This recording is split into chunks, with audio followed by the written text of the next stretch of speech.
Hey guys, so for today, I just want to go and talk about some conditional or decision statements. I actually created an audio here that we'll try to play around with later on. And I've already created a folder from where we can try to work on. And I would want to talk about if statements, else and else if, and switch and the ternary operator for this session in relation to JavaScript. So let's just go and try to create some new files here. So basically, if we want to go and work and perform certain logic in our application, we would want to maximize the use of conditional or decision statements. If we want to go and do some evaluation, we can really use this different statements that we have here. And usually what we can try to do is to, let me just first create a new file that I'll be calling conditional statement.js.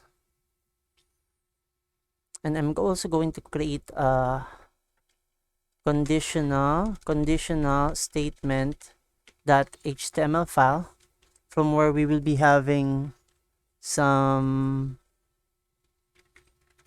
script that we'll be writing on later on. Conditional statement. Perhaps I'm just going to create an h1 here. Conditional statement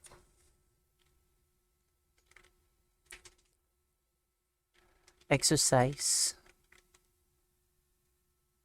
And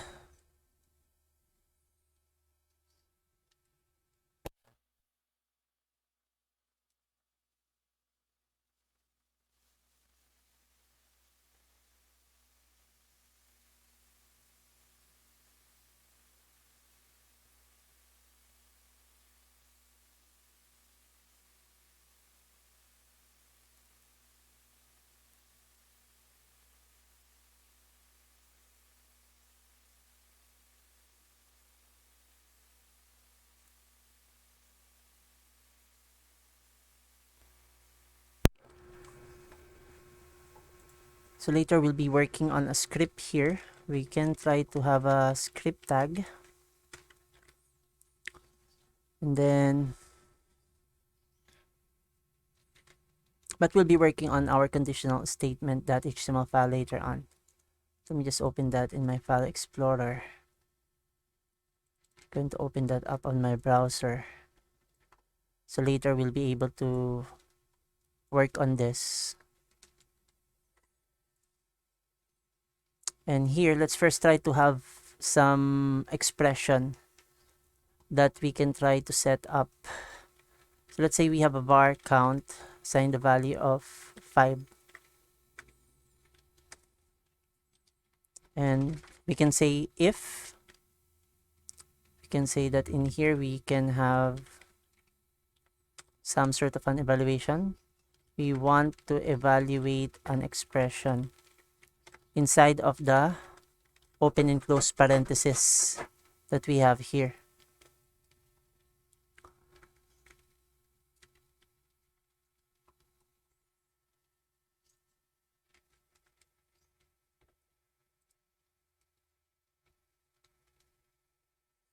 And some things to take note of when we are working with if statements is that, let's have some basic notes here. With the if statement, we usually check if the condition is true. And with the else statements, if the condition is false. If else if statements, if the first condition is false. Usually it's better that we have this here. Then this is like the default value. If we move forward with switch statements, this is going to be like the default value that you have. And with switch statements, we usually have some sort of we can try to go and specify alternative blocks of code that we want to be executed. Okay, so that's, let me just close this first. Let me close our array exercise.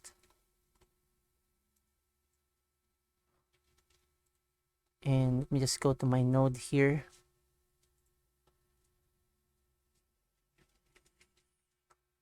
So let's say, for example, here in our example, so let's just comment this out, and I'm going to say if, for example, we have the variable count is equal to 4,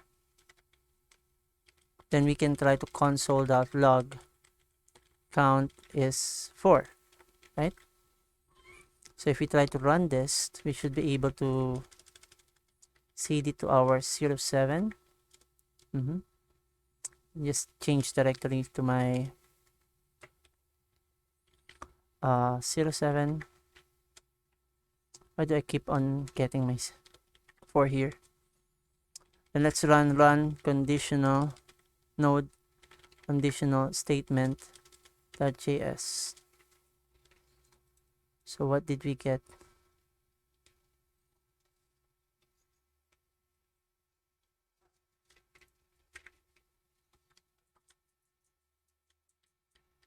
I think that did not work.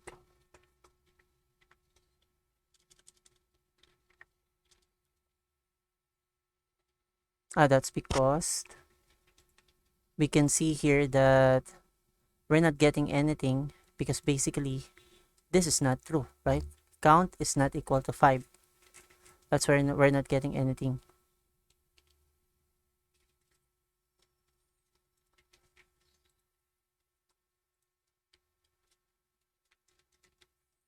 And if we say if count is now equal to 5, which we have on top of here, and then let's try to run, let me just comment this out.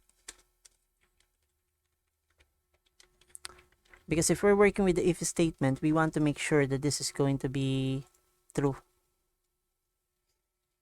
And usually, if statement is going to be utilizing the function invocation operator, as we've talked about in the past, the open and close parenthesis. And now if I say if count is equals to 5, and then we have a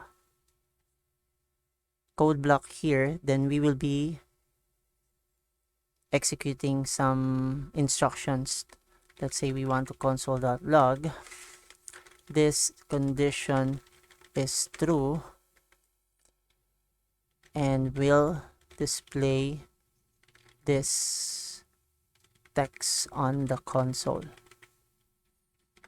Okay, let's end that statement. Now let's see what will happen if this variable count is equals to 5 and this variable that we have on line 19 is equals to 5. We're using the equality operator here in this case. This condition is true and will display this text on the console, right? So that was true, so that allowed us to execute this code.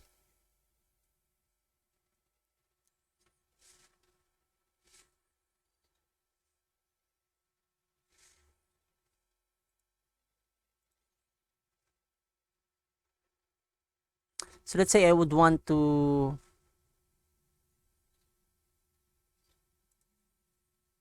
have some more examples here. Let's say in here, let's have some sort of a script. 7h2 here. And let's say we want if statement 7hr. Let's have another example. And let's go and have a display here. Display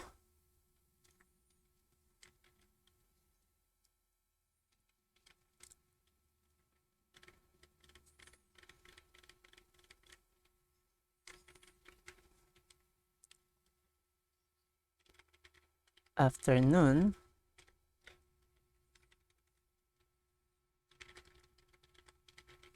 less than 1800. Let's see. Inside of our script file, let's have a new statement or new keyword that will be accessing the constructor date here, or the date object. Don't worry too much about this. I'm just accessing a built-in method. So this is a built-in method.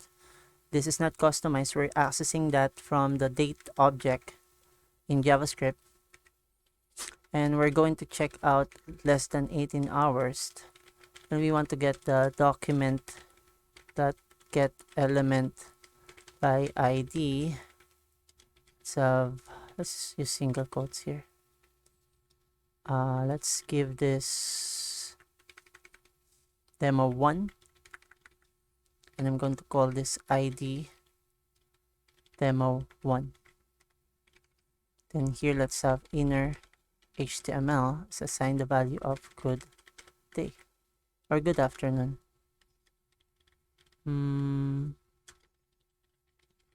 Let's see if this will work.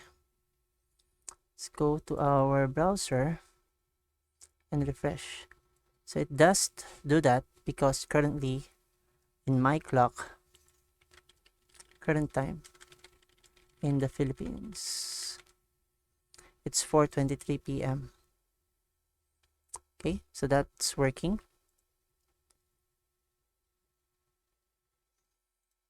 is 1800 to 24 hours. What does that equivalent? That's around 6 p.m. Okay, so that's around 6 p.m. And now let's try to go back. Perhaps let me just commit this.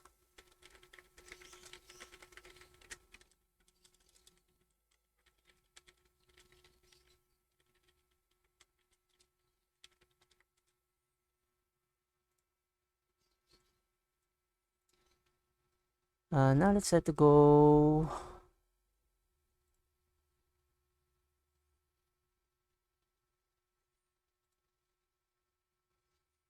back to our, so that will be on the browser, and we were able to just minimize this so that we'll have this easy access to this. Then we'll just be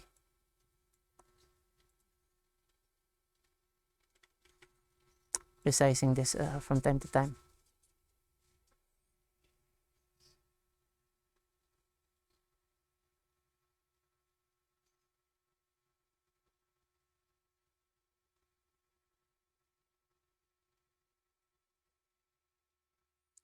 And now you would see that this is true. That's why that got displayed on our console, right?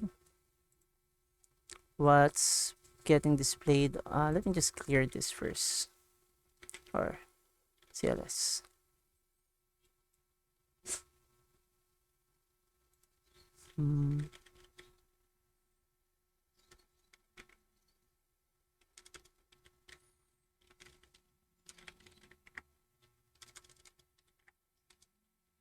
This condition is true and will display the text on the console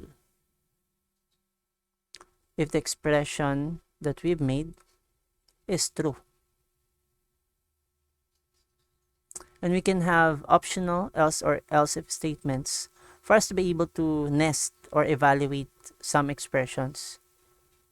And depending on what kind of logic you want to build in your application, you might want to utilize an else statement and an if else statement, depending on how you would want to nest. Most of the time, if you have multiple nested if else statement, we would want to end it with some comments just for readability reasons, and for you to at least have some reference on what the logic of the code that you're writing is doing.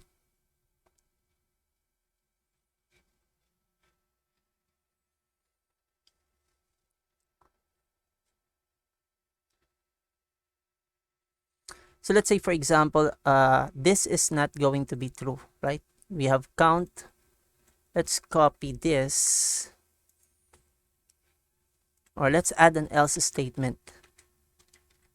Because if this is not going to be true, the condition here is not going to be true, we want to have some sort of a console log that will be allowing us to catch the error, or let's say we will be running a different set of instructions. So here we're console logging this text because this value is true. Let me go get that, and let me just go comment this out just to, and I'm going to add some line here just to separate the examples that we have. So now we have this else statement. Let's have a console.log. This statement is false. This statement is false. This if statement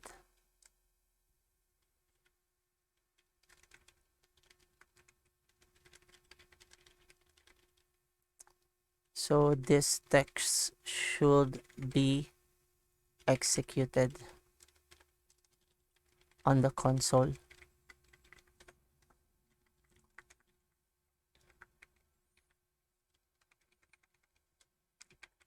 So when I say this is going to be false, let's turn that to 4. Let's see what will be run and test out. This if statement is false, so this text should be executed on the console. If we say 5, this condition is true and we'll display this text on the console. Okay? Or perhaps this if condition is true and will display, let me just rerun that again. This if condition is true and will display this text on the console. I think much better if we call this a statement.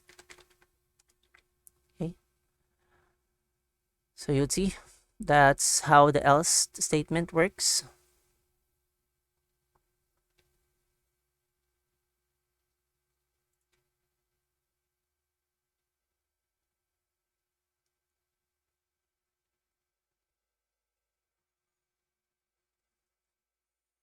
So if we try to say, let's have an if else. Let's say we want to have var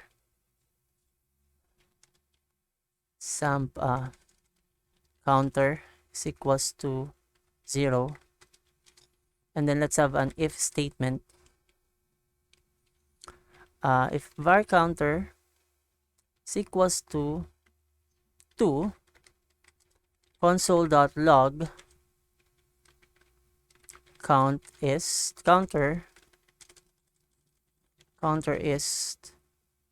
2, right?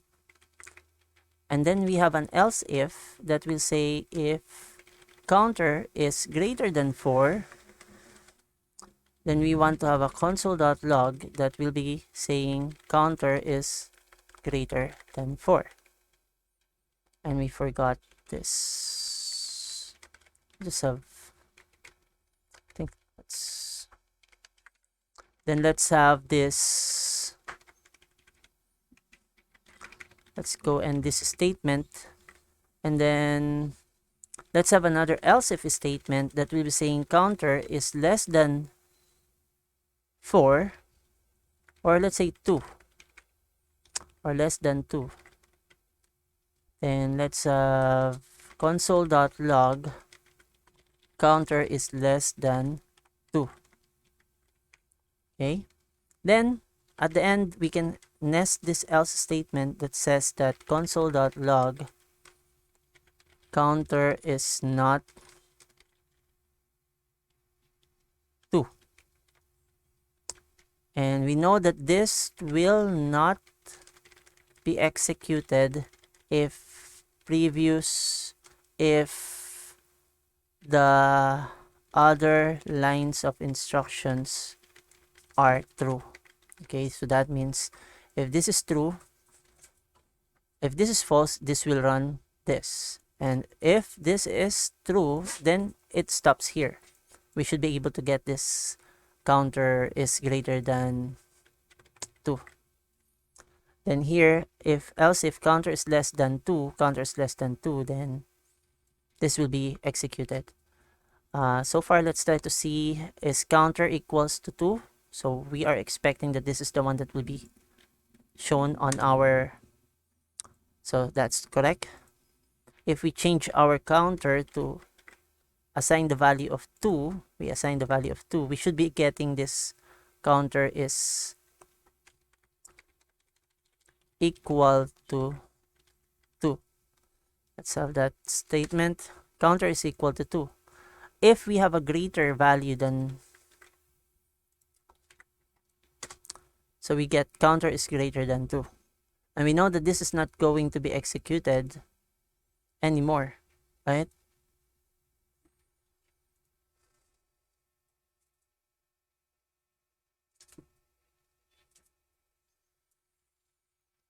So let's have some more examples.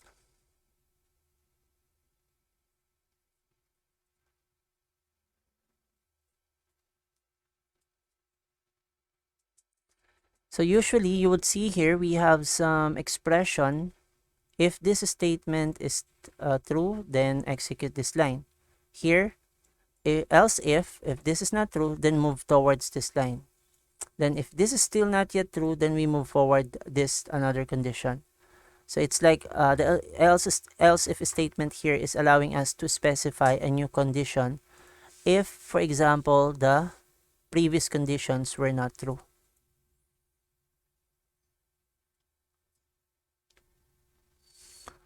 So let's try to first, let's have, before we, let me just commit this.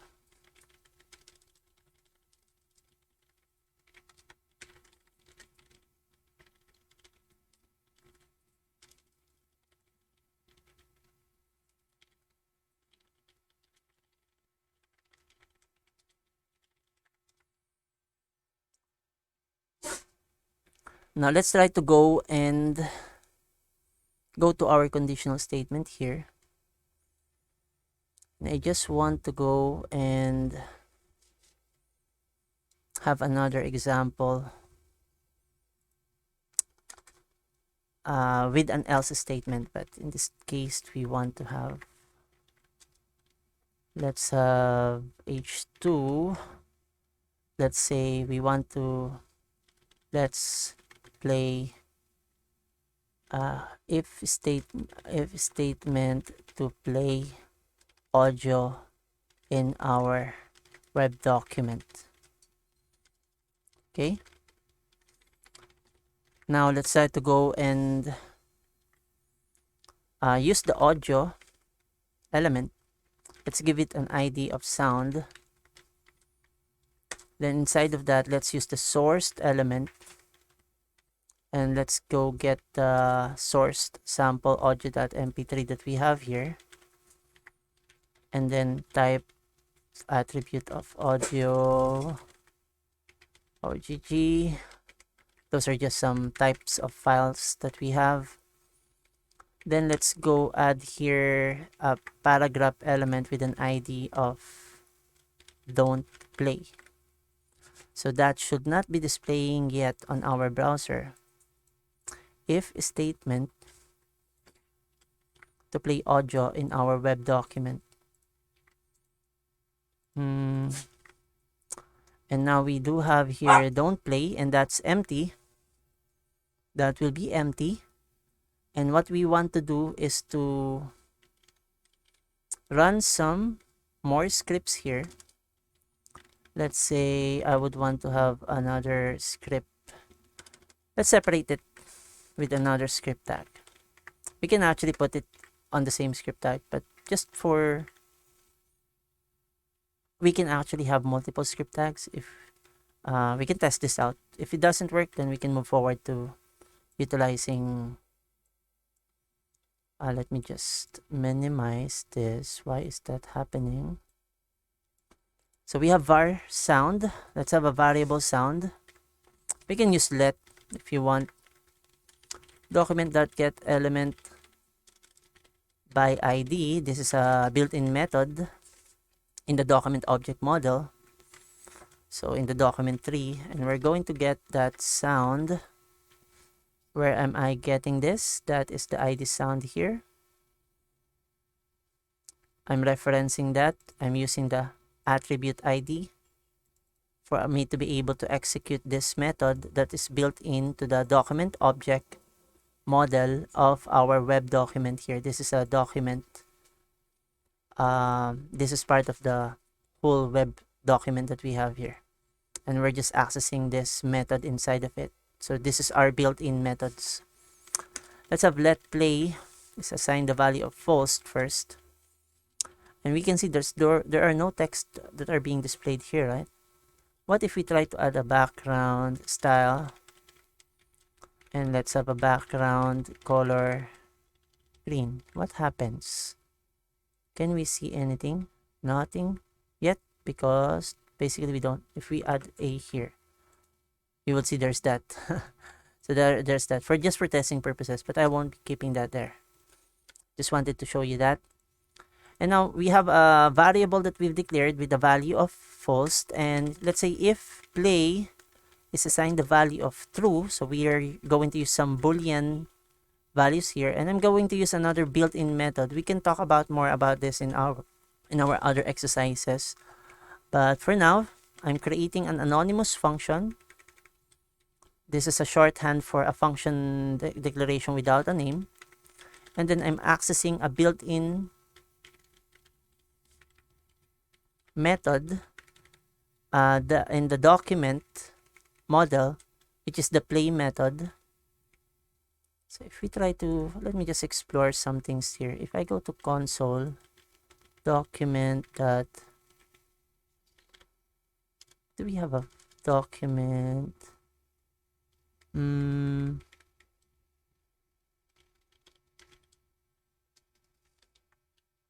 it's not a function. I think it gets generated in once we access a audio file. So perhaps we can explore that further some way. But basically we're just passing in two arguments in this built-in method, which is the set interval. And we are currently having a function, and then we have milliseconds of 3000 that we have here that we're passing in as an argument in the set interval method. Okay, and then we have the else statement that will also be accessing the document get element by ID, and we want to reference, you can use single quotes also, this ID that we have in the paragraph element here. And then let's have the inner HTML. You're not allowed to play this sound. Okay, that is because our value here, the instruction that we have given, says that the play variable is equals to false, and we know that if the play variable is assigned the value of true, then that's the time that it will be playing this with a 3-second interval. And of course, right now, if you're working with this, you would see, we can see that you're not allowed to play this sound. And one other thing, if we try to add true now here, if you try to do some, why is the sound not playing? Okay, so it did play, so that means that works. The instructions that we made in our code worked, and we can see now that we are able to play audio in our document. If you're hearing the audio now,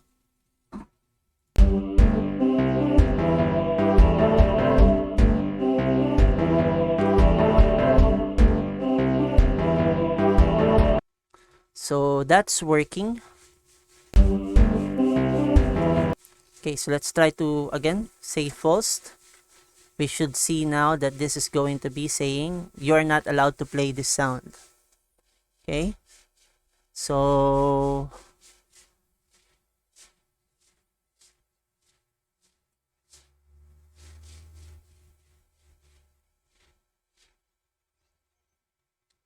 Okay, I hope that that gave you some ideas here on how this is working.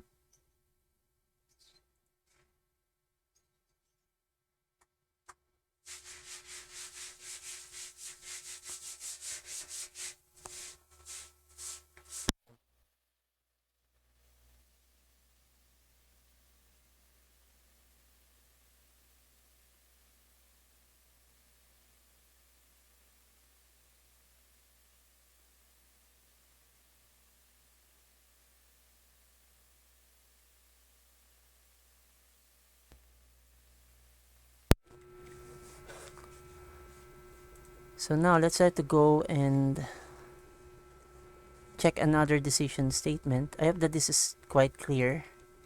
So perhaps we can further explore this set interval method, but that's a built-in method. This is a built-in method. So we did not create a customized method in this example here. Okay.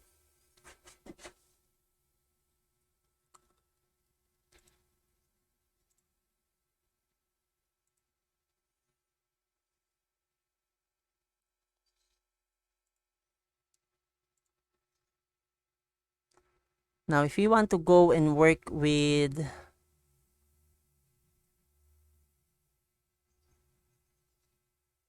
a switch statement, let's try to close this. Just go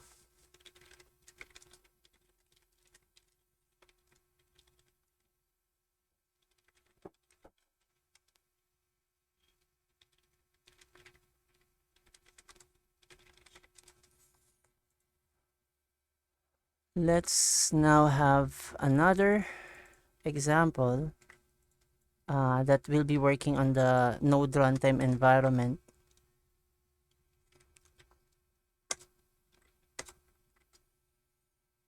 Let's have here, most of the time this is going to be very useful, especially if you want to have, or you would want to execute. There are certain cases from where you might want to use if statements over switch statements. A switch statement is going to be useful if you have different action based on different conditions. If you're going to be working, for example, with JavaScript and you're going to create some sort of a game, you might want to use switch statements for items that can be collectible by a user once you collide on an object or an item in your game level. So you can have multiple code blocks that you can try to execute depending on the conditions that you will be setting. So syntax for this, just to give you an idea, will be like this. So we have the switch keyword, we have the function invocation operator, then we have the code block, then we have the case, let's say x, then we have a code block here, then we have a break statement. We'll talk more about that as we move forward. Y, then we have another code block, then we have another break statement just to end whatever instructions that we've written here. Then similar with else if and else statement, we have a default line keyword that from where we try to execute a code block that will be the end of the switch statement that we have. Similar here, right? If this condition is true, then execute this. If it's not, then execute this. If this condition is not true, then we execute this third line or this third line. If not, all of these statements are not true, then we'll have a default executed value here that will be the condition or the instructions that we have inside of the code block of the else statement. And usually this works like it will be evaluating. By the way, we need to have some sort of an expression inside of this. Similar with what we're doing here, we have some expressions that we're running. And we evaluate this once. We compare the values that will be in each of the cases. And then if there's a match, then we execute a code block of instruction. And if there's no match, we move forward to the other case. And if there's still no match, we go to the default code block.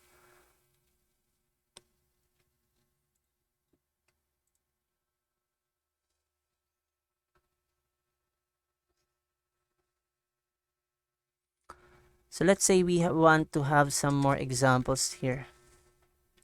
Let hero is assigned the value of Batman. Then let's have a switch. Let's pass in that hero variable that we've declared. Let's have a case here that says Superman. So a console.log that says his power is super strength. And also a console.log that says that his power is, another one of his power is X-ray vision. Then let's have a break statement. Then let's copy this and have some more examples of other superheroes that we might want to add here.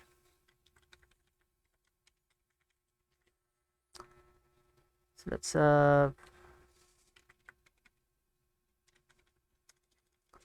Aquaman. And this power will be ability to breathe underwater. And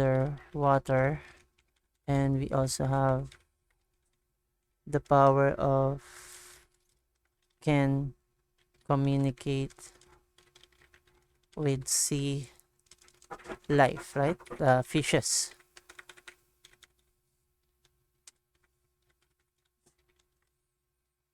And let's have another one will be, of course, Batman.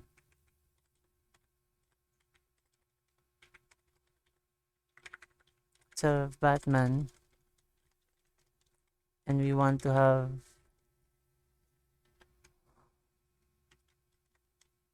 intelligence and rich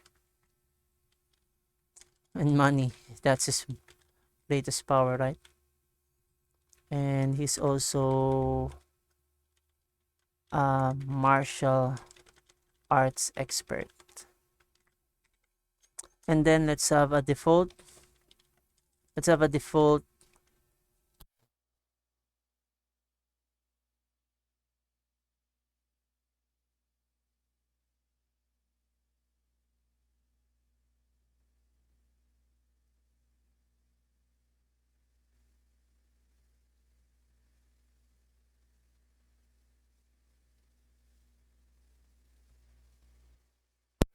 Okay, guys, sorry guys, my dog wants to go out, so so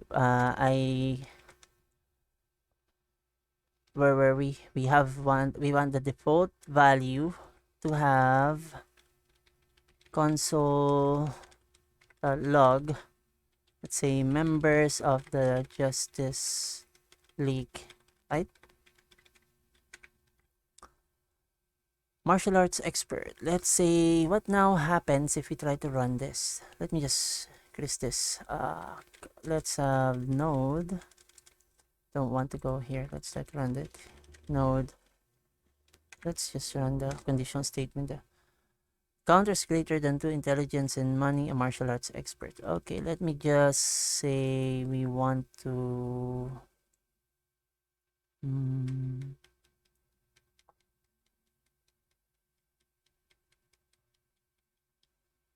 comment this out just to not get confused. So you would see that we did find intelligence and money, a martial arts expert, right? We get to execute that. Let's have another, just comment all of this out so that we won't get confused. Okay, so that's we have intelligence and money. What if we replace it with Superman? super strength, and X-ray vision. If we replace it with Aquaman, we should now be able to ability to breathe underwater. And if we did not say anything like Spider-Man, let's have members of the Justice League. I think we should not have said that. Other superhero. I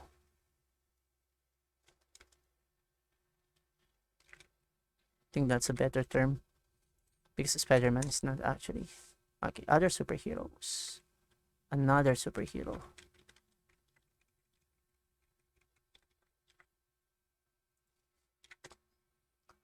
Okay.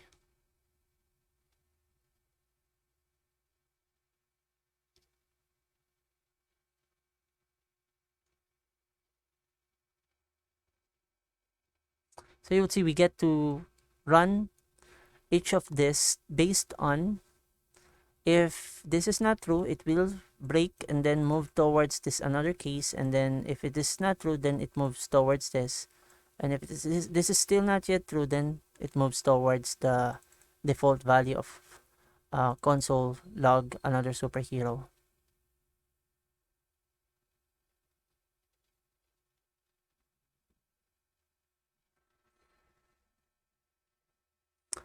Just some note to consider here. This is going to be a bit case sensitive, so let's try to use another method. What if we try to say we have Batman and we run this to lowercase method inside, so you would see that this hero that we have created variable that contains our Batman string now has an ability to access some methods like the two lowercase method that we have here. And if we try to run this, what would be happening? Another superhero is the one that gets executed, right? Because it's case sensitive. So if I say, what if we say to lowercase, and here we say that this is going to be Batman, will this work? Intelligence and money, a martial arts expert. So you would see that that's working now if we do. So it's case sensitive if we're going to work with switch statements.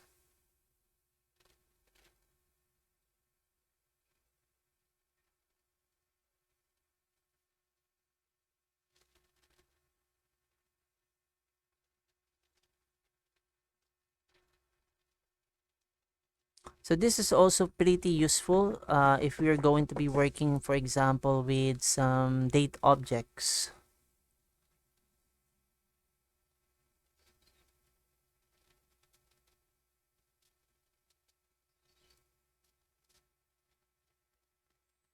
Let's say, for example, let's have another example for this switch statement.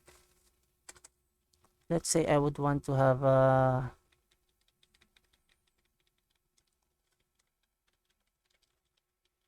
date object. Then we'll talk more about this as we move forward with some of, we know that we have that, sorry, you would see it says it's a date constructor, and it's like we have an anonymous function here that is accessing some sort of a method. So perhaps we can try to explore. So we have new date. Usually date objects can have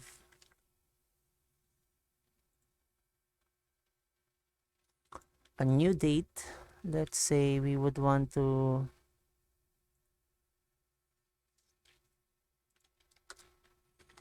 a new date that will have some arguments that can be passed in, like year, month, day, hours, minutes, seconds, milliseconds, and you can also specify a new date with milliseconds alone, new date with a date string. Those are possible things that you can try to do. So let's say we go and try to create an object by declaring a variable. Let's say let date or let day assign the value of new date. What are we going to get?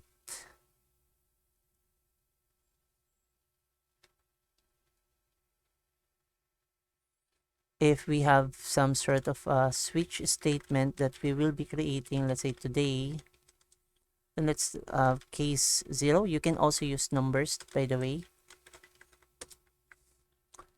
Day is equals to Sunday. Let's have a line break here. Let's see if this will work. Let's just explore. Most of the time, part of coding will always be more on debugging. Is it Monday today? Then let's have a line break.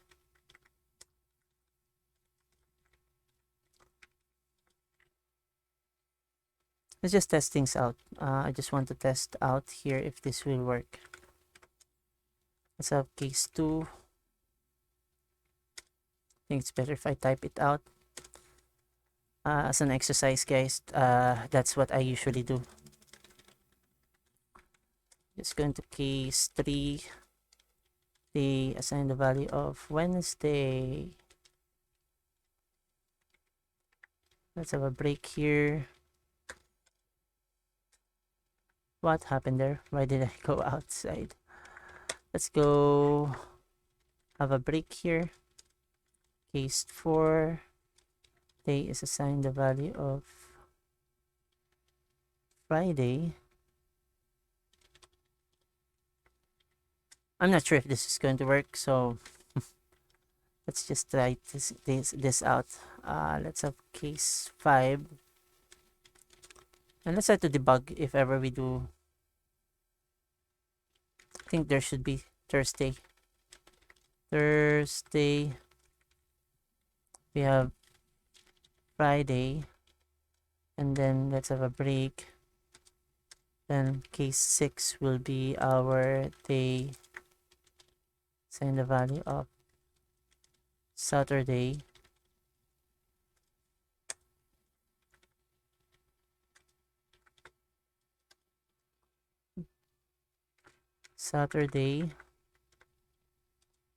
And let's have a break here. Let's have, what would happen if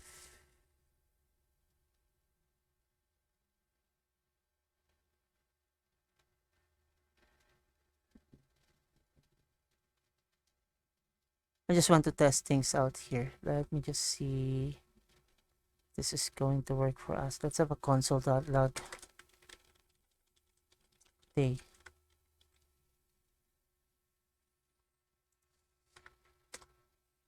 And we're getting an error.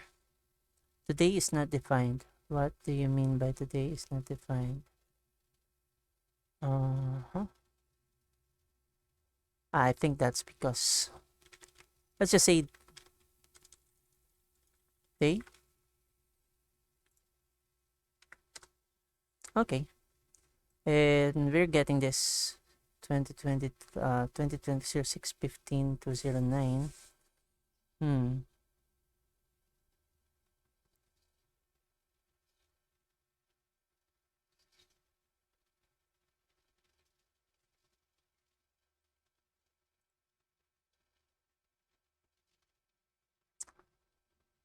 We have the new date,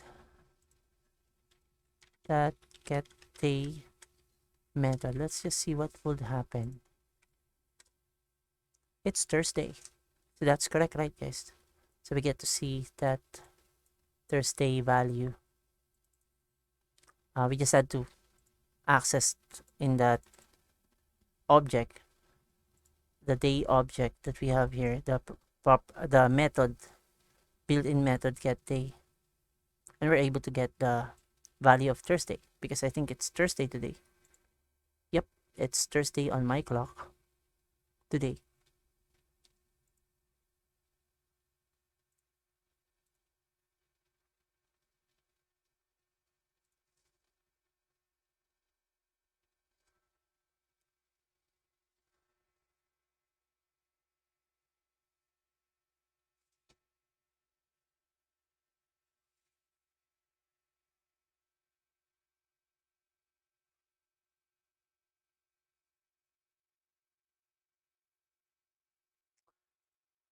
So that's one example again that we can try to see here. Now let's try to perhaps comment this out. Can we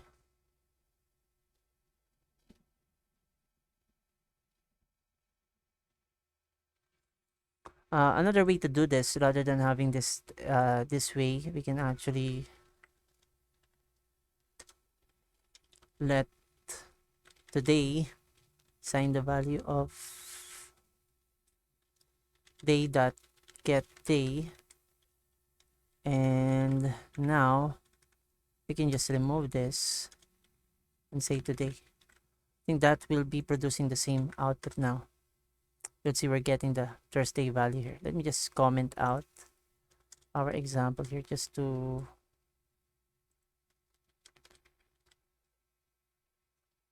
make this work for us.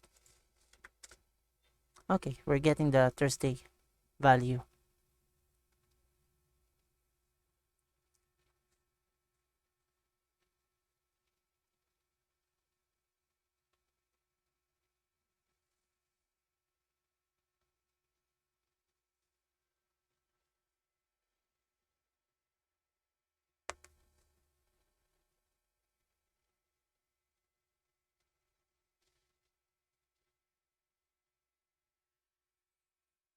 So another thing that I just want to perhaps cover for this example will be, by the way, just to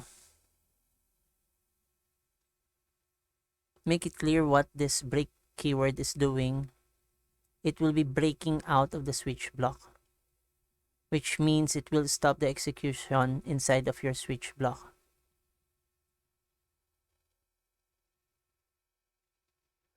Let's try to see if that will, what will happen if we try to remove. Let's have another, let's just copy perhaps the example that we have here. What would happen? For example, we have this. We copy that down here.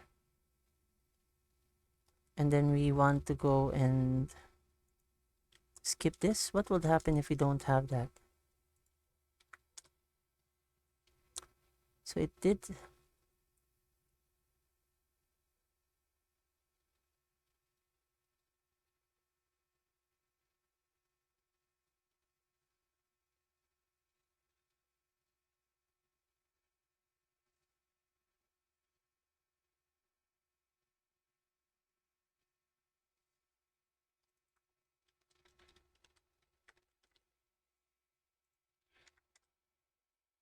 You would see it's saying, we did say Superman, but basically it led to accessing this console.log another superhero. So that's what happens if we do not add the break statement.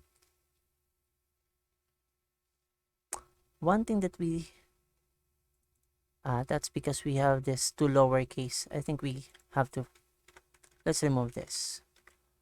What will be, I think this will execute Superman now, but it's showing us that ability to breathe underwater, super strength, X-ray vision. So it's continuously running the case that we have at the bottom, the second case. If we did not put that, we did get the console log that we wanted for this Superman. However, you would see that it also executed the console log in our case Aquaman here. You'll see ability to breathe underwater, can communicate with sea life. So those are just some things to take note of if you're going to be working with this.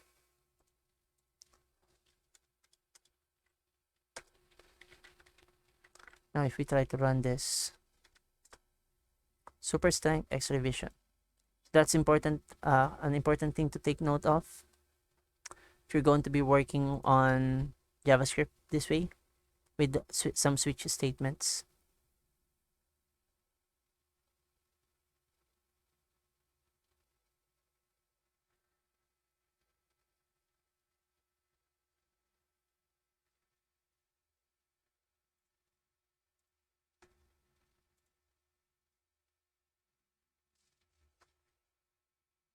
So now let's try to work on another conditional statement, which is the ternary operator,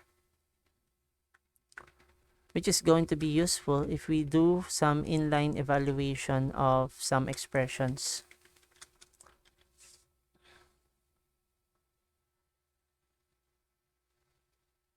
So ternary operators are pretty useful for single line decision statements.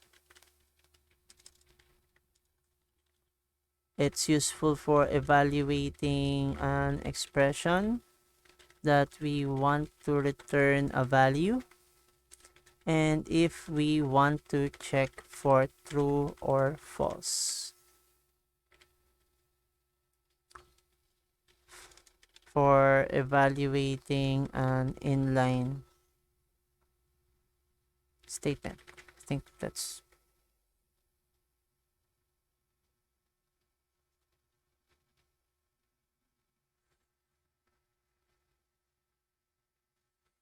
so. Let's say I would want to declare a variable player 1, player, we can actually declare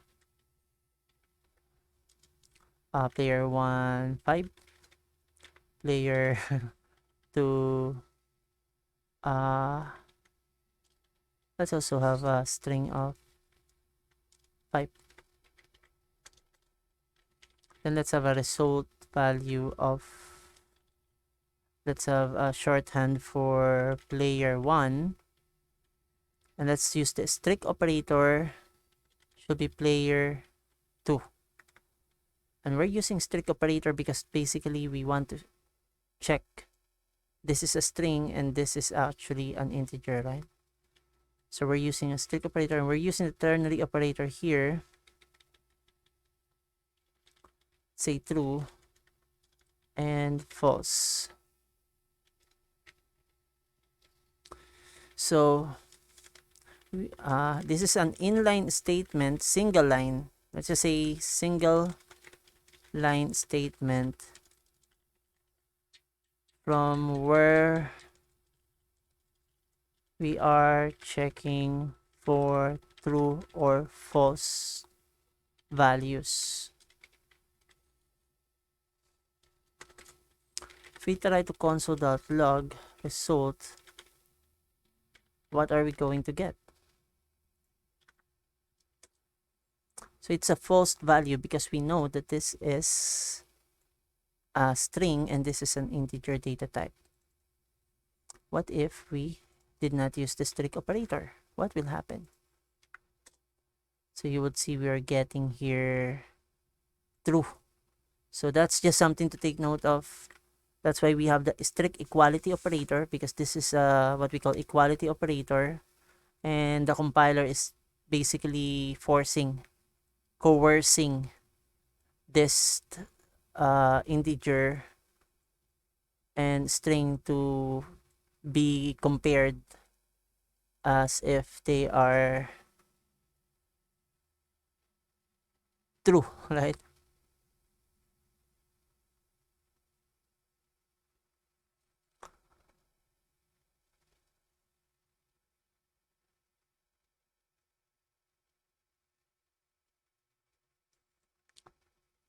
So now let's have to go and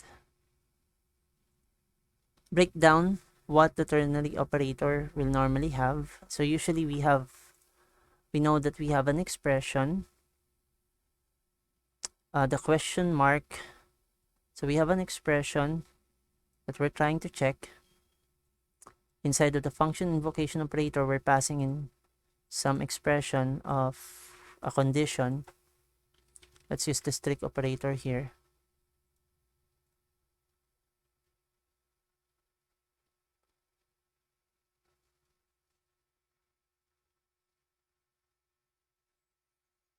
So we're saying the operands here are of the same type right now. So let's see. And this is the check that we're doing. Is this true or is it false?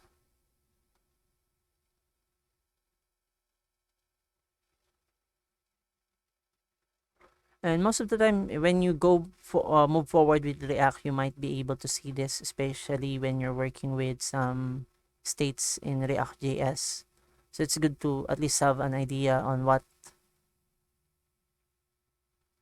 at least you get to get your feet wet in understanding that this syntax is actually referring to a ternary operator.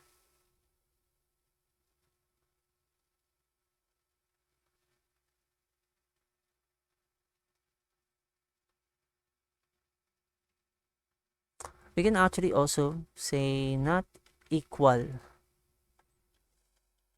stack operator. What would happen? This should now be producing true, right? We know that this string and this integer are actually not true. They're not of the same data type.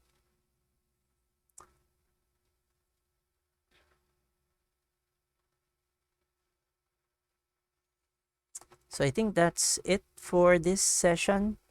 We did get to cover switch statements, if statement, else if, switch statements, and ternary operators, but there are some more things that you might want to explore. Most of the time, you would probably, when you build projects, you would probably using this conditional statements in some use cases. So it's good to know that they exist already. And as I've always mentioned to my students, know that the syntax, my Cura acronym, I tell them, know that this exists, understand how it works, remember it, and then apply it in real projects, depending on the need to do so. So with that, thank you for this session, and see you on the next session that we have for our JavaScript exploration.